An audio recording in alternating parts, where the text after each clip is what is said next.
Hello guys, welcome back to my channel Riya dot Sarkar family. তোমাদের সবাইকে জানাই অনেক অনেক স্বাগত। তোমরা সবাই কেমন আছো? আশা করি খুব ভালো আছো। আমিও খুব ভালো আছি। আজকে নতুন একটা ভিডিও নিয়ে তোমাদের সাথে চলে এসেছি।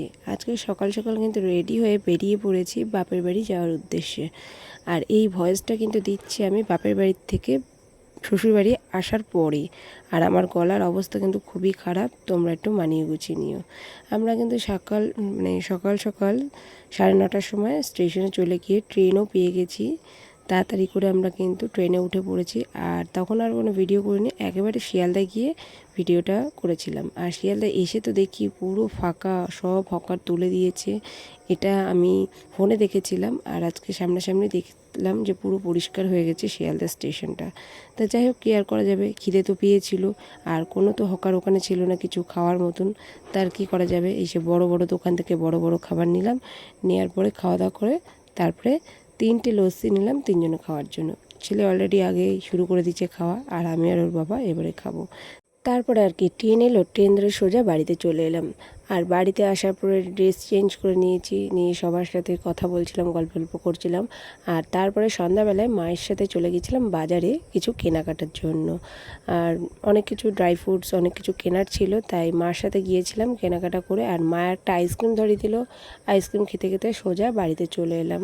কি আর করা যাবে, অনেক দিন পর মার সাথে বেরিয়েছি, যেহেতু মাও এখানে থাকে না আর আমিও এখানে থাকি না, ওই কারণে একসাথে দুজন মিলে বাজারে গেলাম, কেনাকাটা করলাম, আইসক্রিম খেতে খেতে চলে এলাম। সেদিনকে রাত্রে আর কোনো ভিডিও করিনি। পরের দিন সকালবেলায় কিন্তু ঘুম থেকে উঠেই আগে মুখ টুক ধুয়ে ফ্রেশ হয়ে চলে গিয়েছিলাম রান্নাঘরে দেখছিলাম মা গোলা রুটি করছিল। তা আর কী করবো, মাকে বললাম তুমি যাও, আমি করছি। তো যাই হোক, গোলা রুটি আমিও কিছুটা করে নিলাম, করে নিয়ে সবাইকে খেতে দিলাম। খাওয়া দাওয়ার পরে এদিকে দুপুরে রান্না হচ্ছিল। আর এই দিন আমাদের বাড়িতে সাবমার্শাল কল বসানোর দিন ছিল। সেই দিন সমস্ত যারা কল বসাচ্ছে তারা আমাদের বাড়িতে খাওয়া দাওয়া করবে। প্রায় 4জন মতন ছিল সেই দিনকের, খাওয়া দাওয়া করবে। আর আমাদের বাড়িতে সব লোকজন ছিল। আর এদিকে কিন্তু কল বসাচ্ছে, অলরেডি শুরু হয়ে গেছে, কাজ হচ্ছে। আর আমরা বসে বসে গরমের মধ্যে আর কী করা যাবে দেখছিলাম, হাওয়াও খাচ্ছিলাম। খুব সেদিন গরম পড়েছিল। আর নতুন কল বসাতে হলে তো আমাদের কল ছিল আগে, কিন্তু এটা ওই কলে জল উঠতো না, এটা আবার মেশিন, যাতে জলটা ভালো ওঠে। মানে এটা কোনো কল বসবে না, পাইপ সিস্টেম দিয়ে জল উঠবে। তাই নতুন বলে সেই কারণে বৌদি একটু পুজো দিয়ে নিল, কারণ নিয়ম আছে পুজো দিতে হয়, নতুন কোনো জিনিসের করলে সেটা পুজো দিতে হয়। তাই বৌদি একটু পুজো দিয়ে দিল।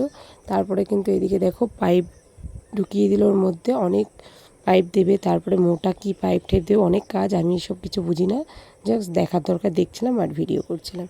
আর এদিক থেকে কিন্তু জলগুলো যাচ্ছিলো। যাই হোক, তারপরের দিন তো কল টল হলো, খাওয়া দাওয়া হলো, সবই হলো, আর কোনো ভিডিও করিনি। বিকেলবেলা চলে গিয়েছিলাম আবার বাজারে। কেন সেটা দেখলেই বুঝতে পারবে। আমার বর সেদিনকে চলে যাবে, তার জন্য বরকে এগিয়ে দিতে যাচ্ছিলাম। আমি আর ভাই যাচ্ছিলাম, যেহেতু ও থাকবে না, ও আমাকে দিয়েই পরের দিন বেরিয়ে এসেছিলো। তার কি করা যাবে, ও আবার পরে আমাকে নিতে আসবে। তা ওকে আর আমি আর ভাই ওকে ছাড়তে গিয়েছিলাম আমাদের তালদি স্টেশনে। পুরো কিন্তু এখন সন্ধ্যা 6টা বাজে, কেউ দেখে বলবে এখন সন্ধ্যা, এখনও আলো আছে। তো যাই, আর আমরা বাড়িতে চলে এলাম। চলো, পুরো ভিডিওটা কেমন লাগলো অবশ্যই কমেন্ট করে জানিও, আর ভালো লাগলে একটা লাইক কমেন্ট করে আমার পাশে থেকো। চলো, নেক্সট কোনো ভিডিওতে দেখা হবে।